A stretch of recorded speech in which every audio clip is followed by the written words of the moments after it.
So I want to thank you all for joining our NEH Colloquium Series event. We are going to be further exploring this theme of complicity and collaboration today.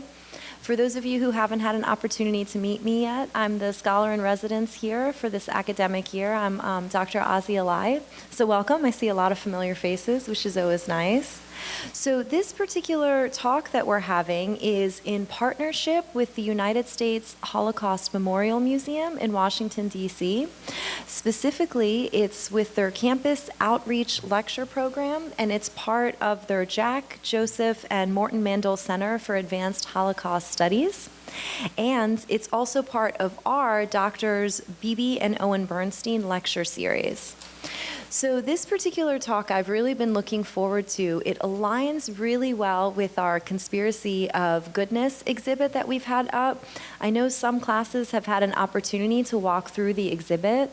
If you haven't yet gotten a chance and you have some extra time after our talk, I strongly recommend sticking around and you can walk through the exhibit and get a sense of more of the details of what our speaker will be discussing today. So our speaker is Dr. Margaret Paxson. She's an anthropologist and an author of the Plateau Vivarais-Lignon and the Search for Our Better Angels, which is forthcoming at Riverhead Books. Her essays have appeared in the Washington Post Magazine, the Wilson Quarterly, Die Zeit, and her last book, Solvyovo, The Story of Memory in a Russian Village, was named a 2006 Book of the Year by Salon.com. We actually have two of Dr. Paxson's essays posted on our library guide, which are specific to Le Chambon and rescue and resistance during the Holocaust. So for those of you who are here for classes or assignments, you might find those resources helpful, and they're listed on our library guide. In terms of her many achievements, Dr. Paxson has held research appointments at the U.S. Holocaust Memorial Museum and at the George Washington University.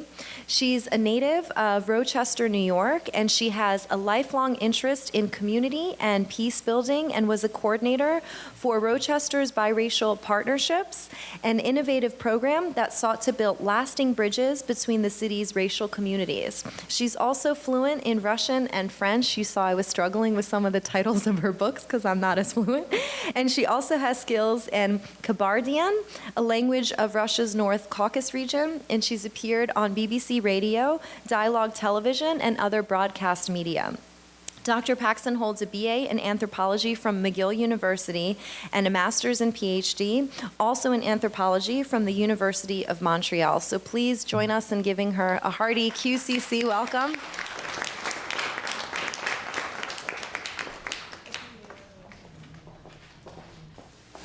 Hello, everybody. I'm so happy to be here today, and thank you so much to Ozzy and Dan and the whole group here. This is such a gorgeous place, a gorgeous facility, and what an opportunity to be able to talk about really what is, I think, a story of goodness in a terrible, terrible time. And I think that's kind of what I pull out from the story of Le Chambon and the plateau, the broader plateau that it's a part of, that we get from it an example of a place and a people who did something very, very remarkable and very difficult in a time when it was very difficult to do that. So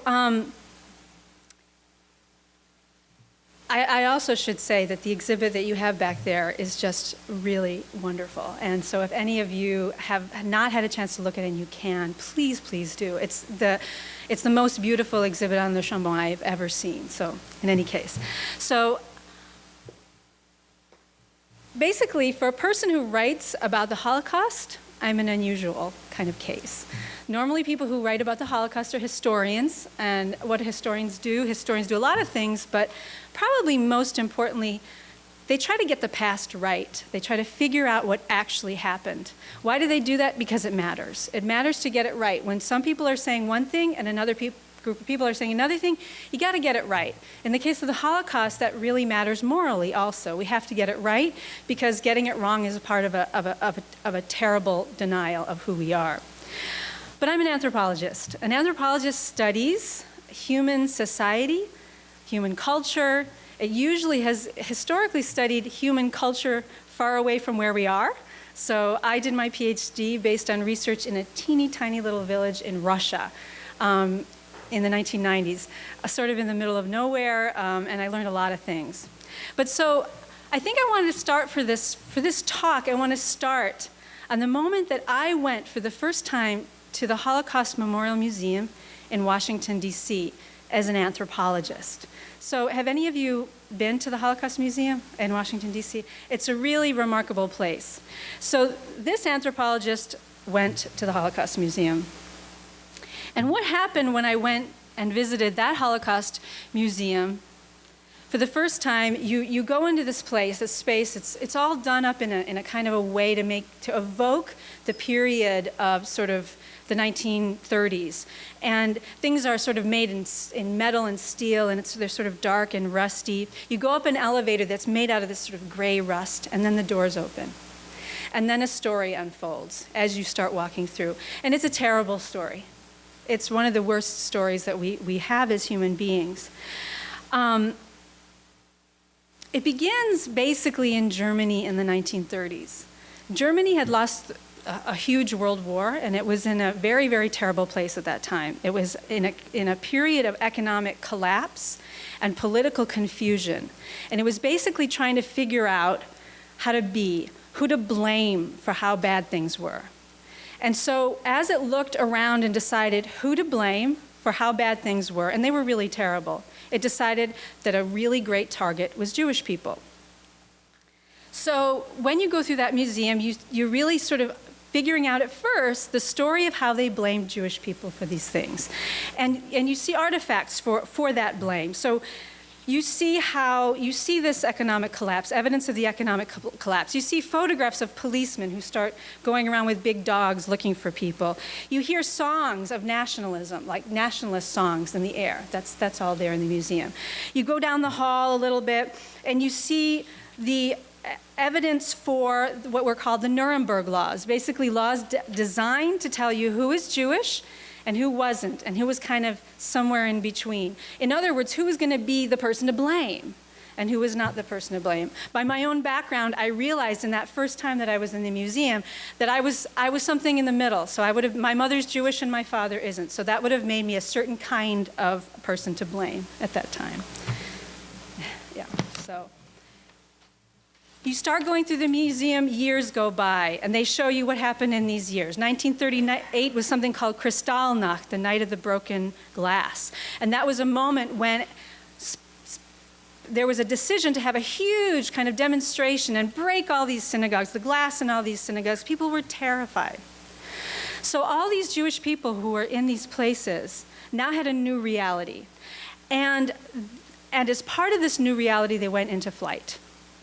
Basically, they became immigrants in their own country, in other countries, and there was a huge crisis. So that's actually something important that I'll come back to. But this was a period, the 1930s, caused by this moment in time of political and nationalism, anti-Semitism, Nazism. It was a time when people started wanting to get out. And so they started moving around. And so Europe at this time was a time when people were not home anymore. They were now in new places. They were now trying to make a new life somewhere because they didn't feel safe where they came from. In 1939, Germany, the pink there, advanced into Czech lands and Poland. In 1940, France fell. In 1941 was something called Operation Barbarossa. That was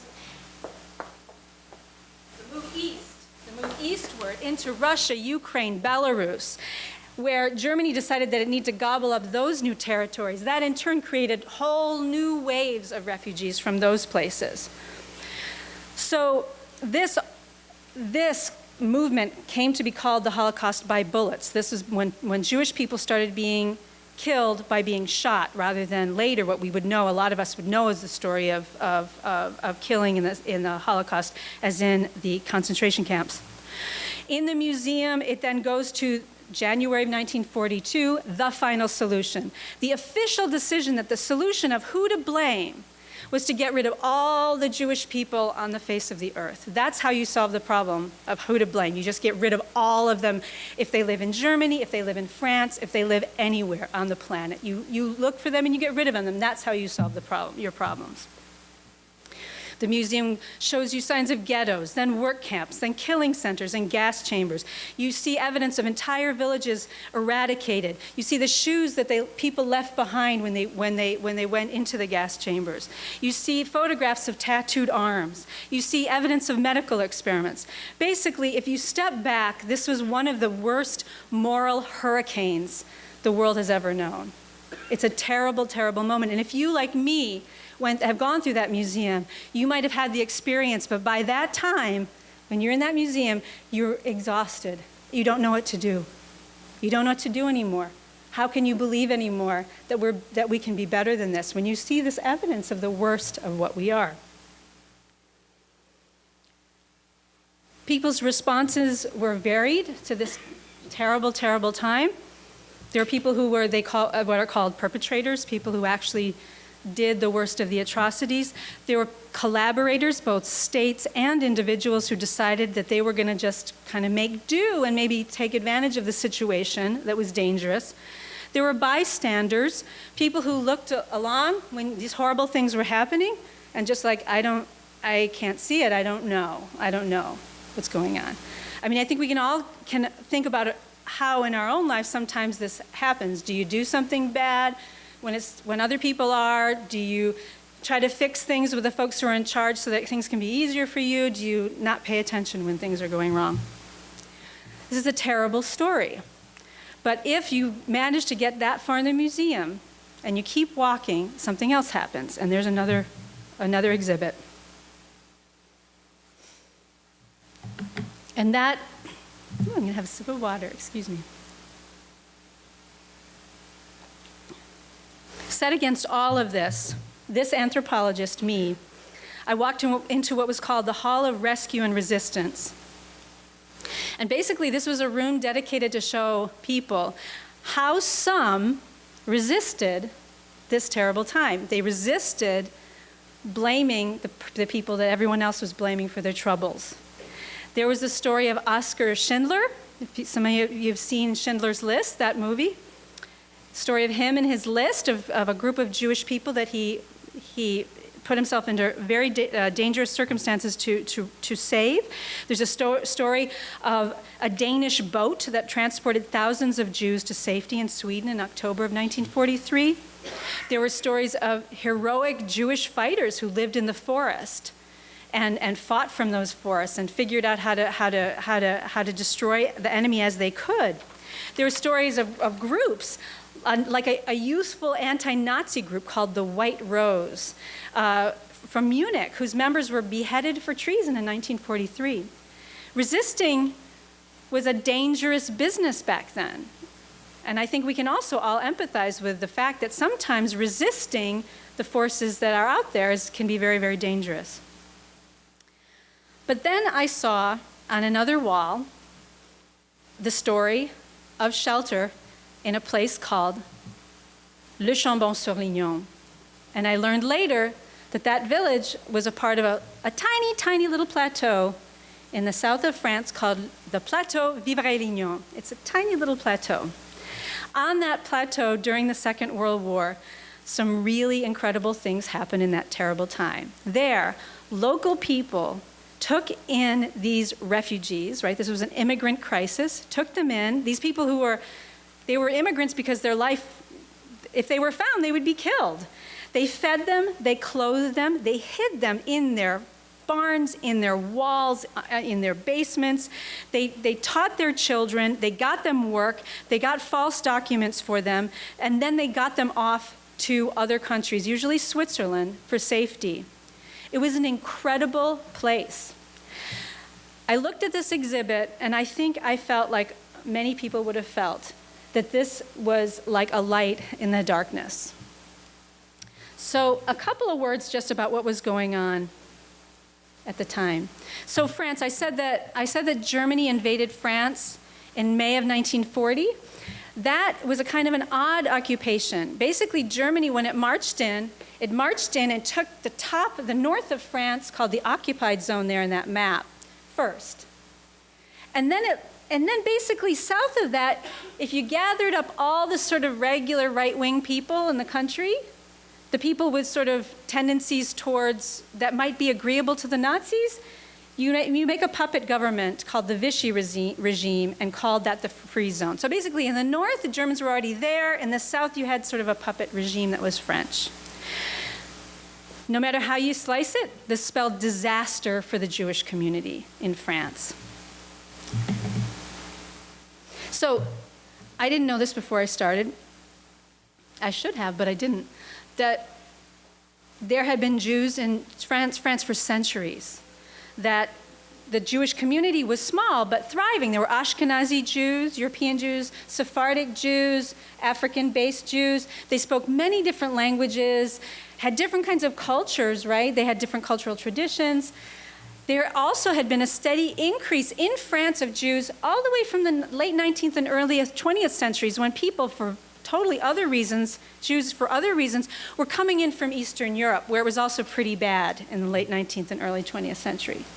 By the start of the war, the Jewish population was 350,000, but a good chunk of those people were part of the migrant crisis. Now, when the Germans occupied France, things happened like happened in most places when there was occupation. French people collaborated. Some of them collaborated. They decided, now that we know who's in charge, we're gonna do what we can to make do. But then some of them also resisted. Very famously in France, there was a very powerful French resistance to this occupation. Now, there were also French concentration camps. This I did not know either before I started. This anthropologist did not know that there were French concentration camps, right, that were maintained by French people, that were their very own concentration camps. They worked in tandem with the German occupiers. There was also French transportation to concentration camps. So here are our railways. Here are our ways to get people. Here, use what we have, and you can advance your program of getting rid of these people that we want to blame. Also in France, to those in charge, they were French-defined anti-Semitic laws. So the way, it's complicated, but basically France had a choice, and it decided it was going to be more inclusive, and who it even decided was Jewish. So in other words, who is to blame got a bigger chunk of people than even in Germany. Altogether, it was a climate of fear and terror for these Jewish people. This is just a map from the Holocaust. By the way, the photographs and maps that I'm using are basically from the Holocaust Museum, mostly. This is just a map that shows what could happen if you were caught up in that net and you were Jewish. The arrows point to various concentration camps, the ones that are in the country of France, famous ones like one called Gurs and one called Risalt, and then transportation camps like one north of Paris called Drancy, and then outwards to Auschwitz. We know about Auschwitz, to Sobibor and Majdanek, these extermination camps.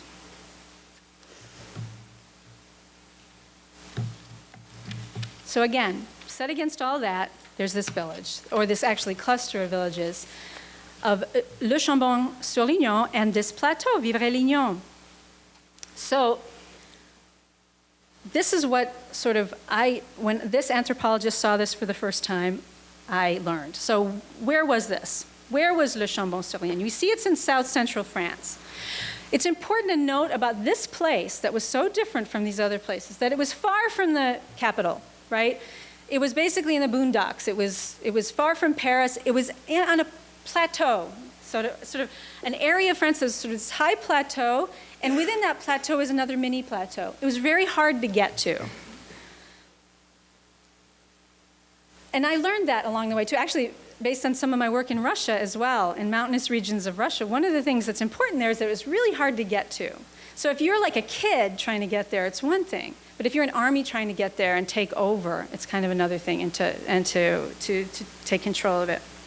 Now, it was important that also that this, and it's an important way that people talk about themselves there, this is a Protestant region of France, as opposed to a Catholic region of France for hundreds and hundreds of years. That does not mean it was only Protestants there, but it was a lot more Protestants than Catholics. Now, we can talk later about what that might have meant, but it meant a lot to people there. Also, you can see, here it is, there it is, and there's Vichy. It was also in that unoccupied part of France. So at first, when the Germans were in the north, there was this huge push south. All these people were like, I'm getting out, and they went south. So a lot of these Jewish people moved south, and then later when the Germans came, they occupied the whole of France, that created new dangers. But at first especially, there was this big, huge wave of people coming in. So that's where it is. Who was rescued? Who was rescued there? A lot of Jewish people were rescued there. So according to, there's actually a big debate about how many people this was, but some of the estimates say about 5,000 people were sheltered there through the course of the war. Some people say that's a number that's way too high, but somewhere between many hundred and 5,000 people say passed through and were sheltered there during the war. And of those, 3,500, according to that estimate were Jewish people. These were not one kind of Jewish people, though, Jewish person or Jewish people. These were Jews from France, from Germany, Austria, Poland, and the Soviet Union, Ukraine, Baltic countries, Czechoslovakia, and even someone who I know, because I've tried to follow his case, who is from Iran. But they weren't just Jewish people who were rescued. Some people were there for political reasons. You know, it was also quite dangerous to be a communist in that period in Europe. And there were communists there and other sort of anarchists and other kinds of political refugees who also were in trouble because of the German occupation. There were also people later in the war, there were people called réfractaires, those who were, once Germany occupied, it required all young men, I see a lot of young men in this audience, all young men to sign up to serve the German state. So you had to do that. So those young men decided, there's no way I'm going to do that. And they also were in flight. And those young men also ended up in Le Chambon during the war. Those people who were there spoke many different languages. They had all kinds of different cultural backgrounds. Some were country people, some were city people. Some of them were from well-to-do backgrounds, some of them were from poor backgrounds. They had whole ranges of political attitudes and attitudes towards the law, which is another issue. But so this was a big, diverse group in a tiny, tiny village. Le Chambon itself had about 5,000 people living there. The whole little plateau that I've been talking about had about 24,000 people altogether. Now we can imagine what it would mean to have this many strangers and this kind of, outback, right? This kind of lonely little area with all these different kinds of people. I mean, it's pretty remarkable.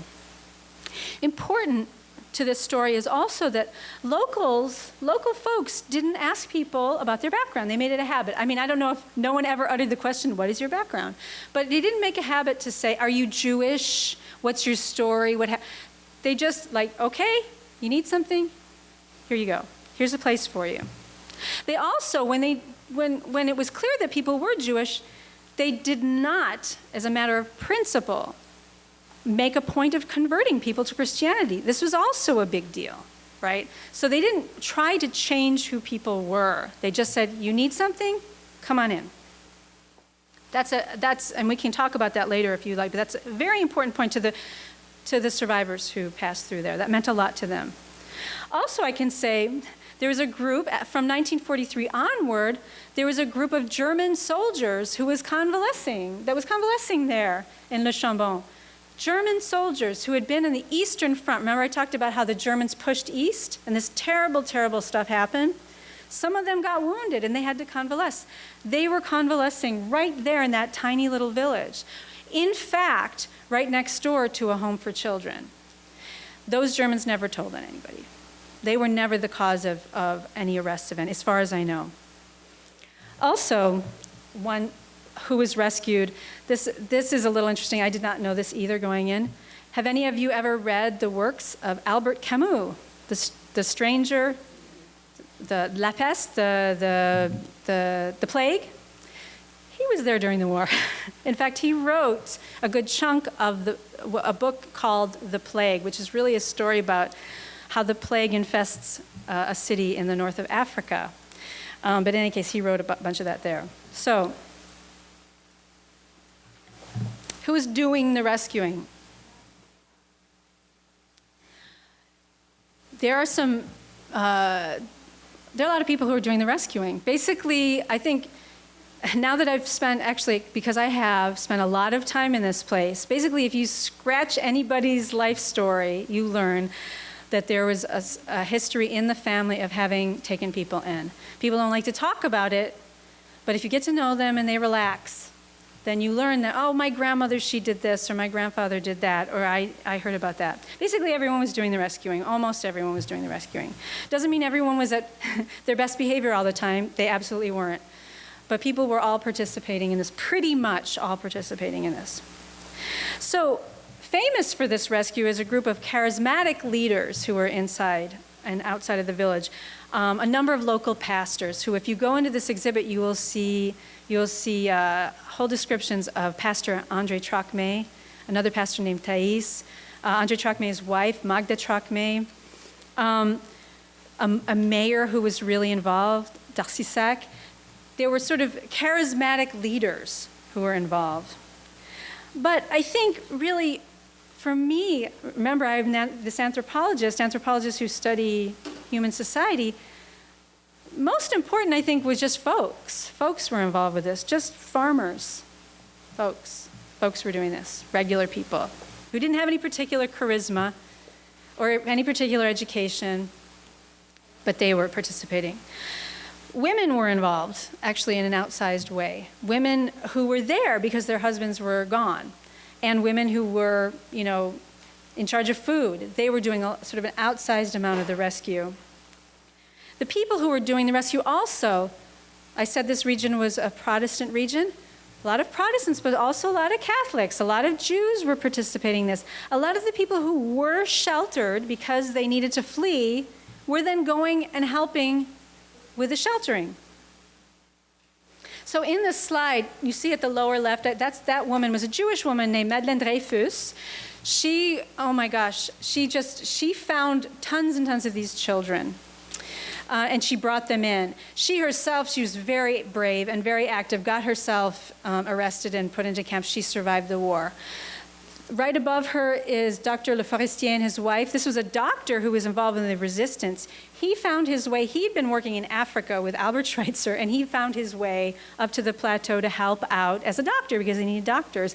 He eventually was arrested and tortured at the hands of Klaus Barbie and killed in Lyon.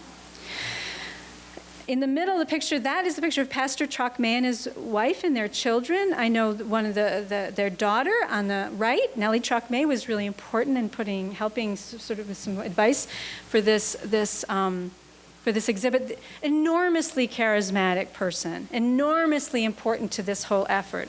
Going to concentration camps, fishing out, especially children, bringing them in. That picture that I have there, I want to make that much bigger the next time I give a talk. That is a picture just of a sort of a farmer, that kind of person, because I wanted to, sort of have people fixed in their mind that not all of the faces were faces that you would necessarily remember right away, but most of the faces of people who were helping were more like that guy. Then at the far right, that is someone named Daniel Trocmé.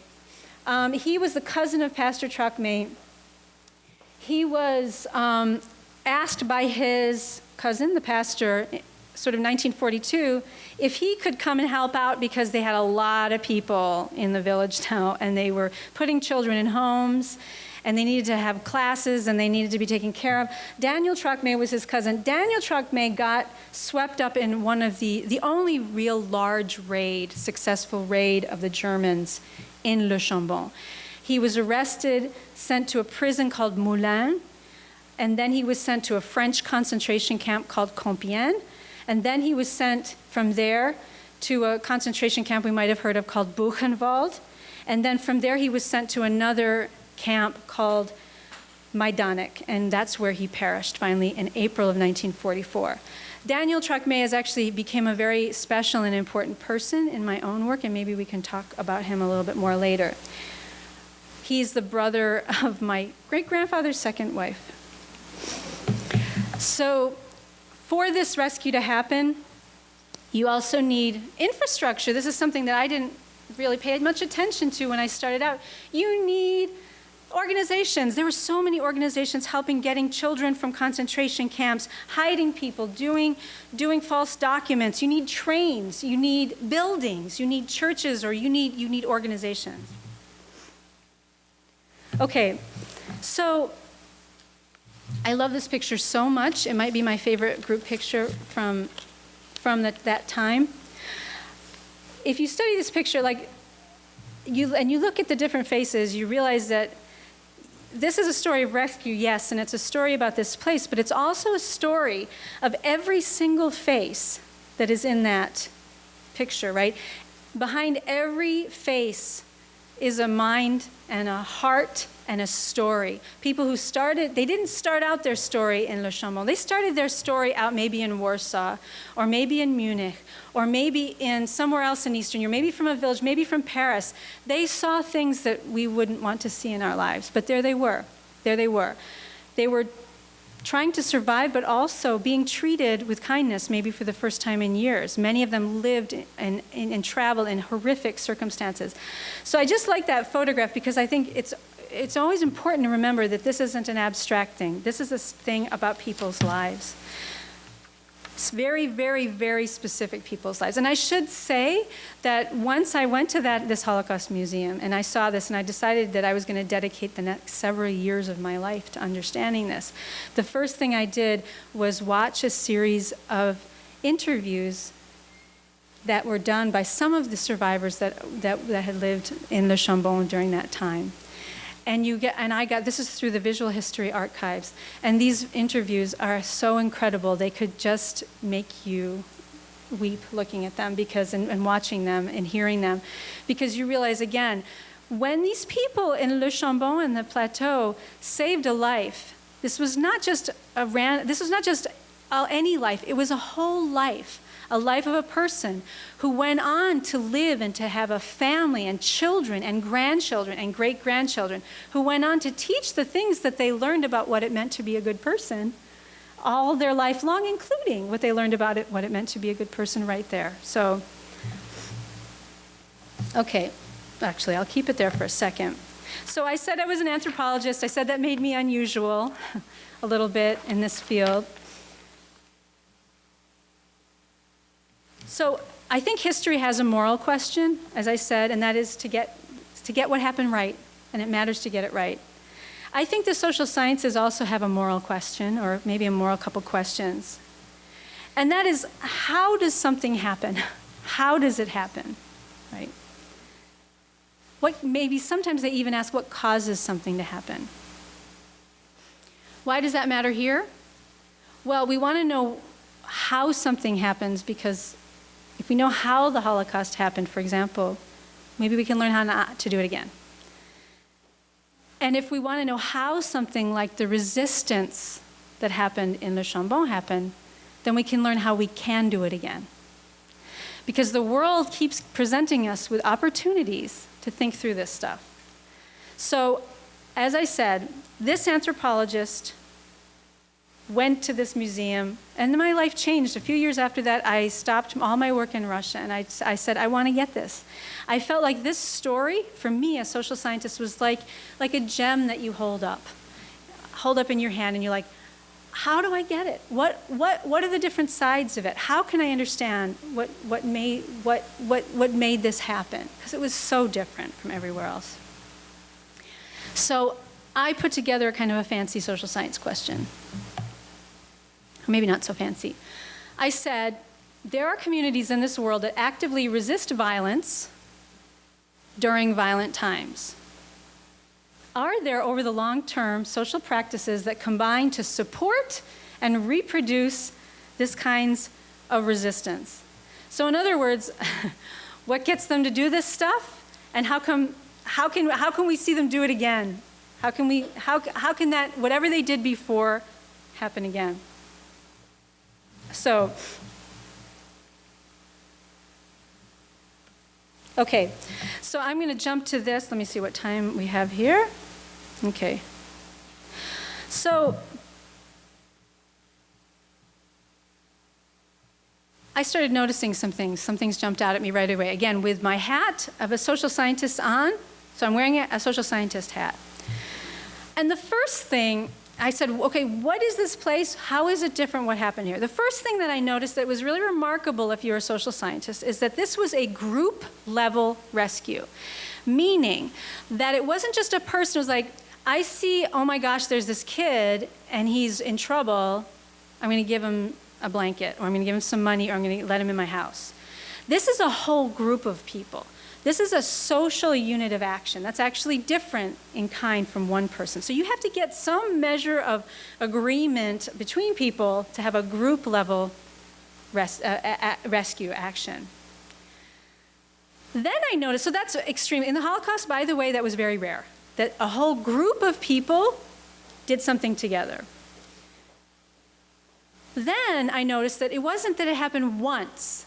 It was that it happened over every day that people were living and facing this crisis of migration, this refugee crisis.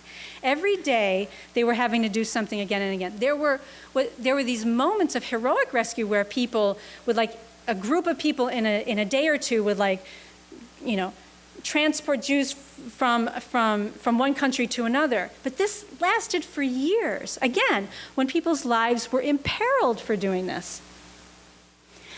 Then I noticed that I say it this way, the units of action are non-intuitive. So that's another way of saying that, how do you explain that? Was it one kind of group of people? Were they doing it because they were French? No, not really. Were they doing it because they were Protestant? Well, non-Protestants did it too. Were they doing it because they lived in a tiny village, and villagers are nicer than non-villagers? No, well, that's not quite right either. The units of action, who did this, was a little bit more complicated than you might think at first glance. Structure and agency, what I say there, is just really another way of saying that in this case, you also have to notice, you have to ask the question, was it a powerful group of people who made these villagers, like, everybody, villagers, stand up and let's do this thing, and then they did it? That's agency. That's one person sort of, it's my agency, I'm going to decide this. Or was this something about the structure of how people lived and how they knew how to live, that they did this sort of over and over and again? I also noticed that this was against what my husband's a political scientist, what political scientists call rational choice. Basically, the idea that on the whole, when you're alive, you're going to do things that are good for you and not things that are bad for you. This case of what people did, risking their lives in Le Chambon, is a case where they were not acting out of rational choice. They could die for what they were doing. So this is, again, a way of saying, do we make the right assumptions about how people act and what they do and what animates them? I'm going to come back to we only did what was normal. This is something that people would say about what they did. I'm like, when I first heard that, they would say, we only did what was normal. You have to do this. This is what people would report years later. This is what you're supposed to do. This is what's normal. That's why we did it. We're not heroes. We just did what was normal. I'm like, I want to know you're normal, because the story of the Holocaust is a story of a different normal from that. And finally, then, something that jumped right out at me, and some of you might know this already if you've looked at the exhibit, there was evidence in the Chambon and the Plateau that what they were doing, sheltering these outsiders, they'd actually done before. And they'd done it many times before. So very quickly, this was a Protestant region, as I said. This meant that from the 16th century, for hundreds of years, there had been battles between Protestants and Catholics. And most of that time, the Protestants were the ones who were in trouble, right? They were the minority. And so they learned something about how you take care of other people, you hide them in your building. They actually built, now I lived in Le Chambon, there are tunnels under their big old houses to help people flee. And some of these tunnels have been used for hundreds of years.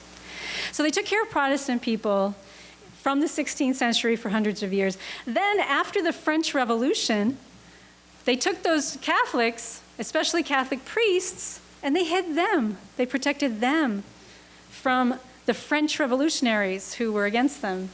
In the 19th century, they started taking in children from industrial cities. I grew up in an industrial city. Like, they took in children from industrial cities who needed a bit of fresh air, and they brought them in for summer programs. They also took in children from other countries like Algeria. France has a long story of its relationship with Algeria, but there were Algerian children who were refugees and in need, and in the 19th century, they were in that village, they were taking in those children. As the 20th century came on, and then you started having political upheaval after political upheaval, they were taking in refugees, particularly mothers and their children from the Spanish Civil War. Then again in the 1930s, things just got more complex with people coming from Eastern Europe in some cases, not often, not much, but already coming. And then you have the deluge from the Second World War. But then I learned that after that, too, through various means, they were bringing in people who were refugees from Hungary, Tibet, Laos. There were all kinds of communities that were coming. And through one of the schools, which if we have time we'll talk about later, they were coming in from literally all over the world, the Collège Sevenode. And then, once this anthropologist started her own research in this area, she noticed that they're doing this now. So this innocent anthropologist, when I first got to Le Chambon, I learned that there were whole communities of asylum seekers who were living there. Asylum seekers who were living there, mostly from Eastern Europe, from parts of Africa at that time, mostly Western Africa, from the Caucasus region of Russia, where I actually had lived, and from Eastern Europe. What did I say? Oh, now they're from actually the Middle East. They're from all kinds of other places that you might expect. So the habit continues. Okay. So again, if you step back, by the way, for a social scientist to learn this, that this thing goes on in time, that's really important because it shows that they're reproducing some kind of behavior. They didn't just do it, wasn't a one shot. They do it over and over again. They take in vulnerable people over and over again. They're doing it now. So when I learned that, basically that became my research, by the way. As an anthropologist, I began to interact with, learn the lives of, get to know the asylum seekers who were there. And because I spoke Russian, it was actually, it was really helpful. Oh, wait. So people would say, we weren't heroes, we're not heroes, we only do what's normal. Of course you take in these people. Of course that's only normal. They put into terms this rescue as something normal, something that everybody does, that it's second nature.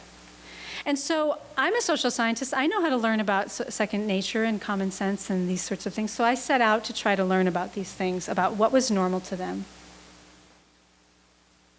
In the next, basically, I had this to think about. And this is a way to frame it.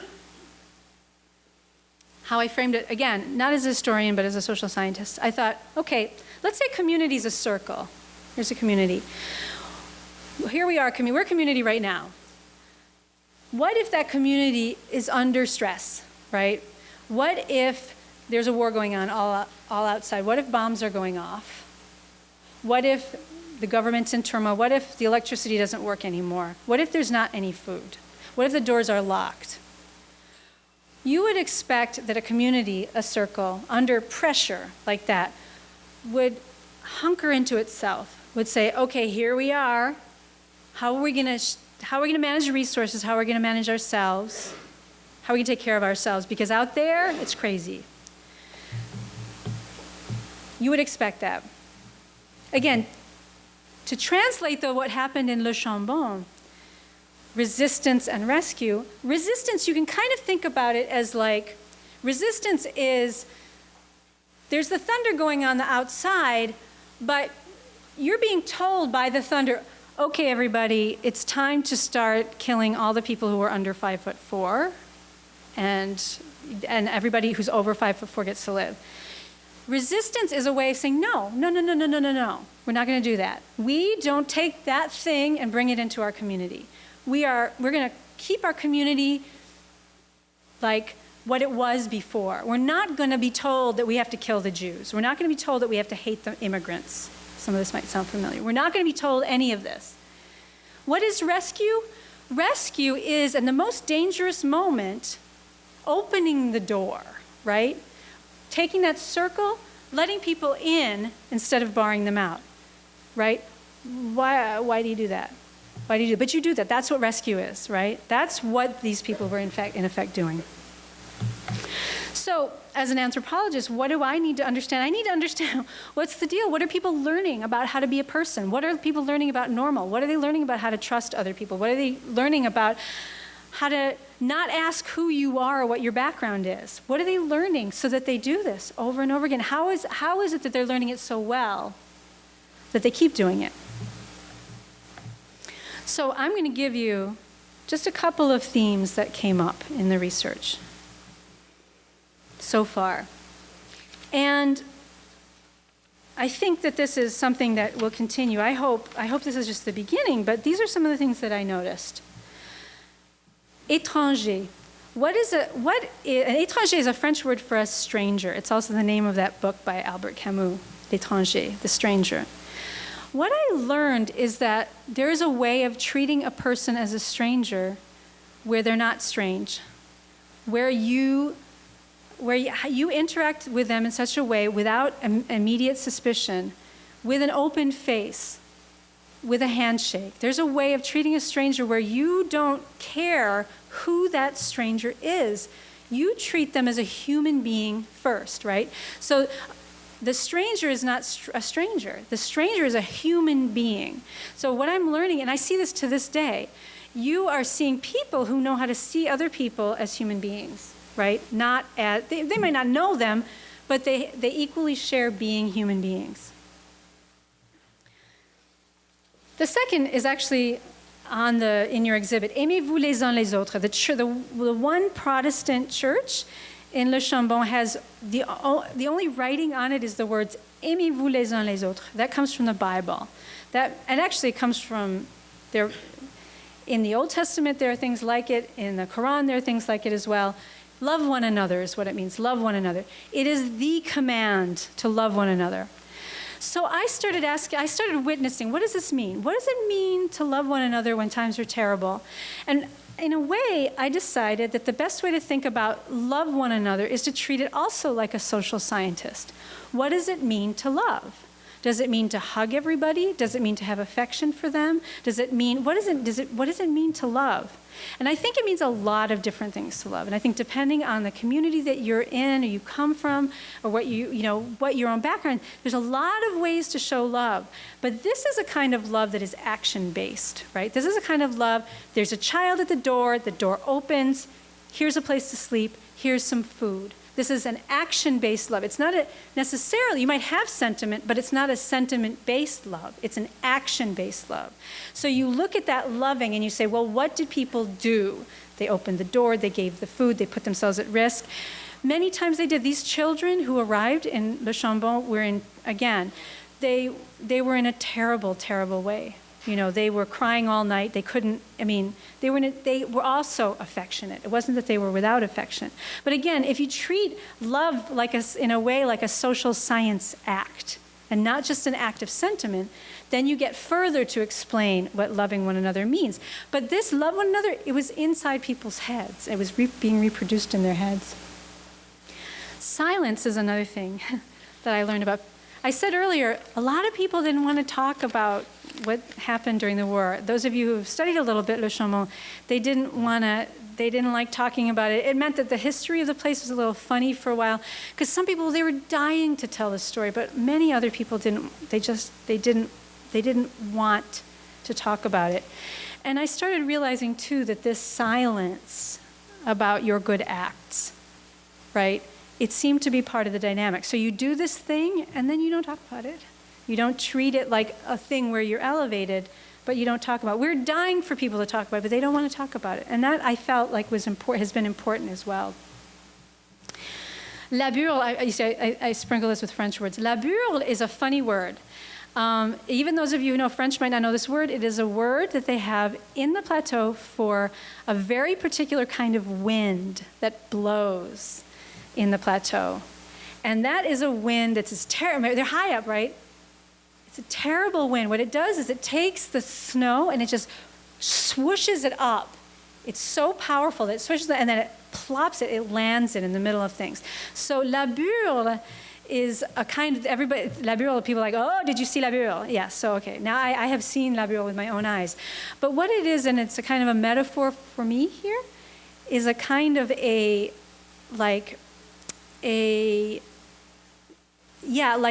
time of overturning, the times when things are overturned, the times when life goes on in regular ways, and then there are these terrible, terrible times. And how people hunker in those terrible times, and how they help each other in those terrible times.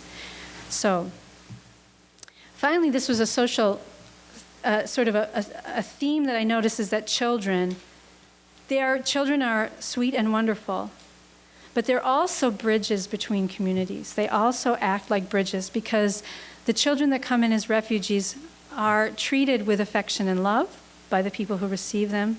The families that come in now, the children go to school together, they get to know each other, their parents then get to know each other, and the next thing you know, you have a community that is embedded. So the next thing you know, in Le Chambon, for example, you have families who have had refugees into their homes, right? Who have tasted peanut chicken from Ghana, like I've gotten to taste, or dumplings from Chechnya, like I have, or they've broken bread together. That because of the children, you create bonds. This is an instructive thing also, I think, for our society. What can we do? What can we do to make the stranger not strange? What can we do to make the stranger a person to us, a complete and full and whole person? And children are one way to help with that because we love them and we love our children, and then our children love each other, and then they bind us together. So, can good be remembered? This is a very, very big subject, but I think the answer is yes, it can. You can learn how to do these things, and you can teach your children how to do these things.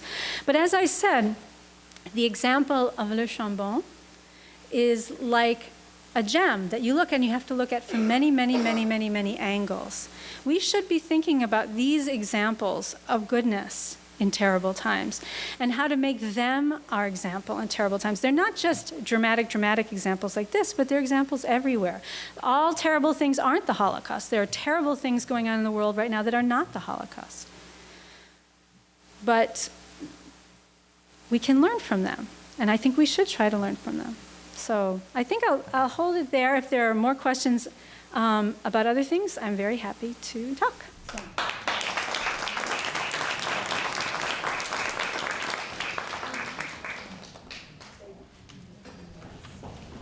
Open the floor now for questions. Do you have a question for our speaker? I think there's one behind you. Thank you very much. Very interesting. It reminds me of an exhibit I saw at another Holocaust museum about, I think it was the Albanians. They did something very similar, and it was just almost like it was part of their culture or their religion to just do it because it was just the natural thing to do. So that's something very similar? Yeah, and so I did learn along the way that this is a very special case of this, but it is not the only case, and it is not the only case, the only way to do this, right? So here, the thing that bound people is that they were all part of one community, right? And they were interdependent.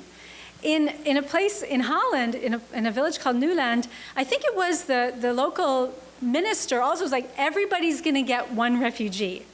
It was decided that everybody had to have one.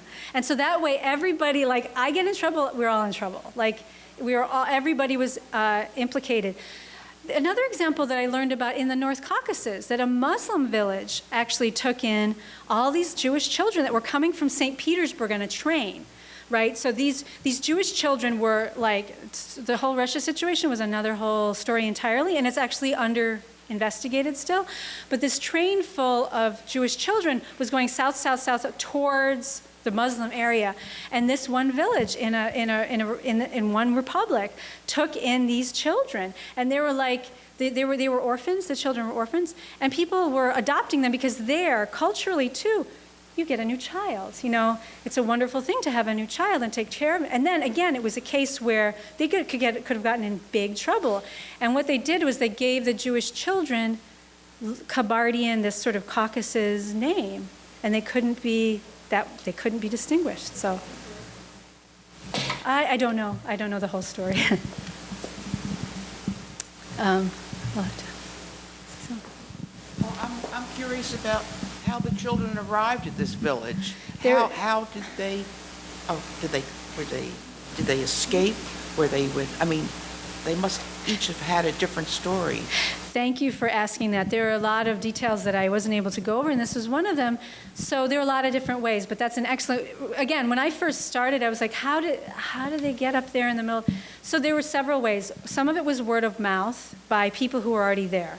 But also there was this effort of some of the aid organizations to go into French concentration camps and to help offer to families that the children could come for protection in these in the village. So it was a specific effort.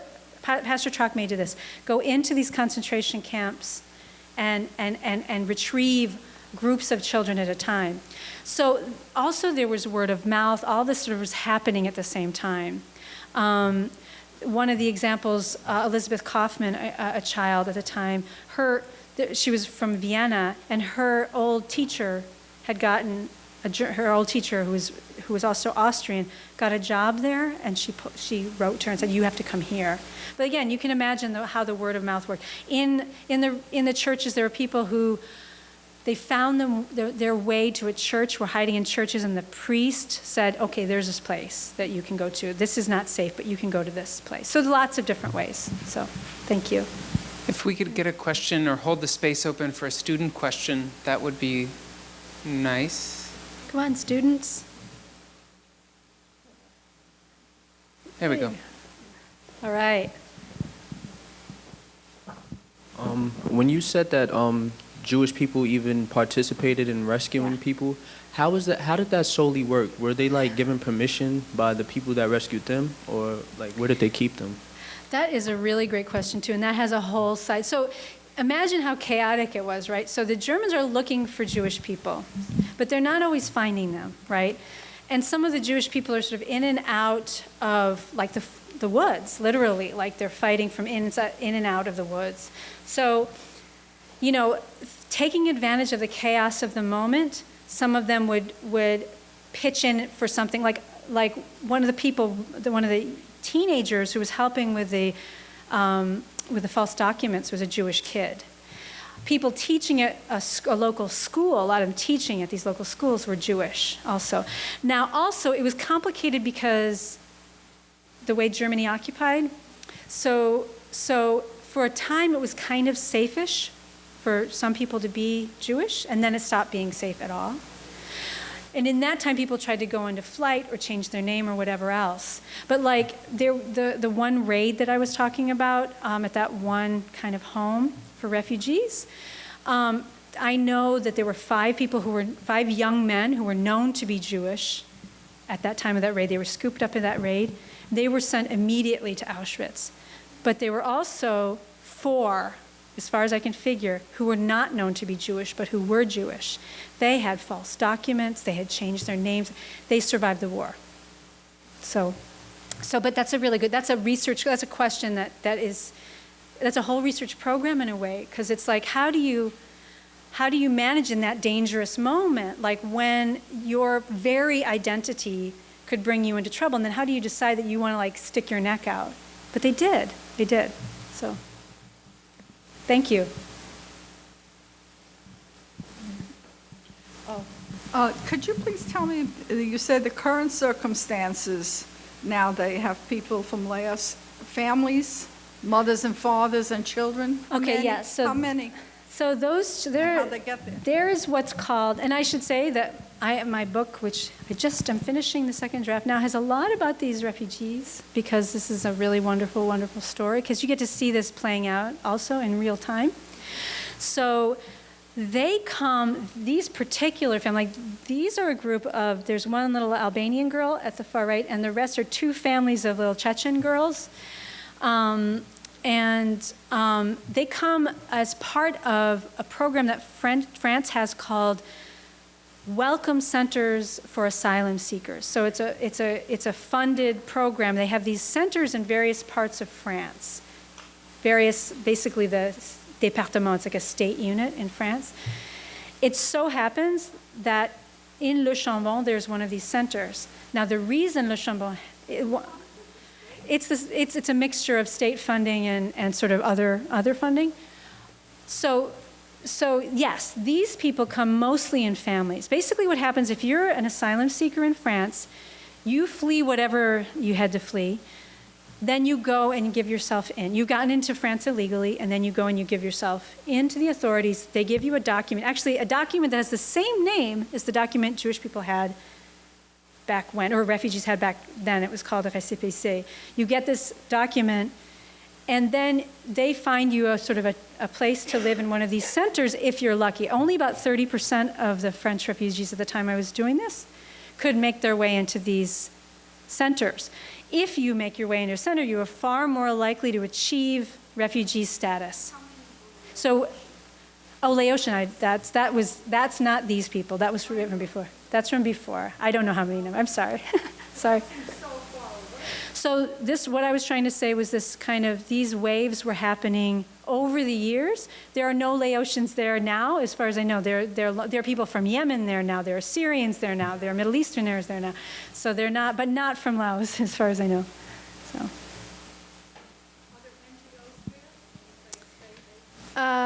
There are non-governmental. There are there's things with folks. Yeah.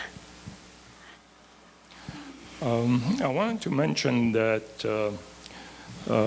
the Armenians, like Charles Aznavour and Manouchian, who themselves had been persecuted during the First World War and also suffered industrial Holocaust, that was only 22 years prior to that. Mm-hmm. And that happened because, well, I want to make the liaison basically that Germany, that was an ally of Turkey, actually co-signed a lot of death march orders. So 20 years later, those same military officers ended up on the left and the right of Hitler. Mm-hmm. Consequently, Hitler said, if they didn't lift a finger for the Christians, do you think they will lift a finger for the Jews? And this is basically what happened.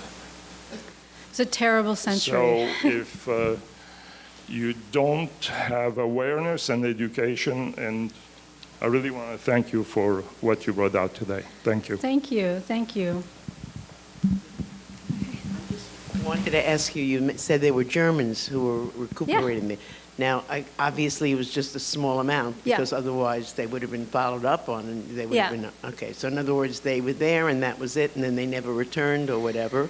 All I know is what I've heard in the how people have described this, that they were recuperating from having been in the Eastern Front, and that there was one case of one of those guys, one of the people that were scooped up in that one raid. And this is this wonderful story that Magda Trocmé tells. That when they were all sorting themselves out, one of the young men had saved the life of one of those German soldiers, as far as I know. I might be messing up the soldiers. But because of that, they petitioned the German soldiers who were doing the roundup for his life. Basically, don't arrest him. He has saved a German soldier. That saved his life. So. Any other questions? Oh, there's a hand.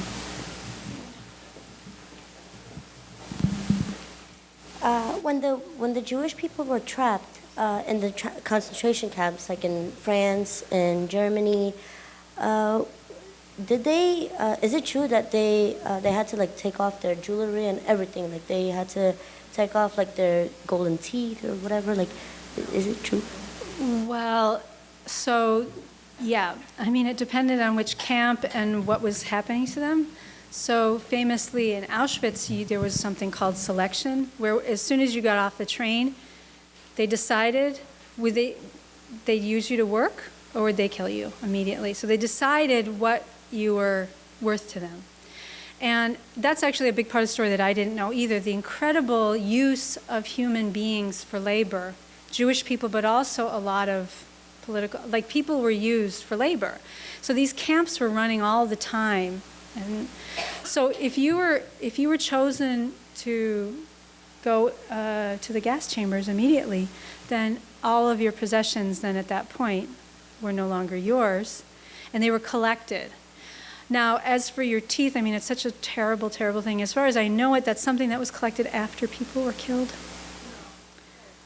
Yeah.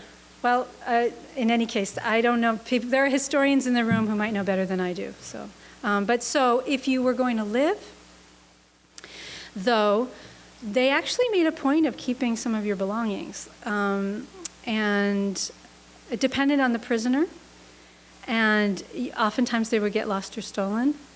But Daniel Trocmé, who I've talked about, I spent a lot of time trying to figure out what his experience was going into camps.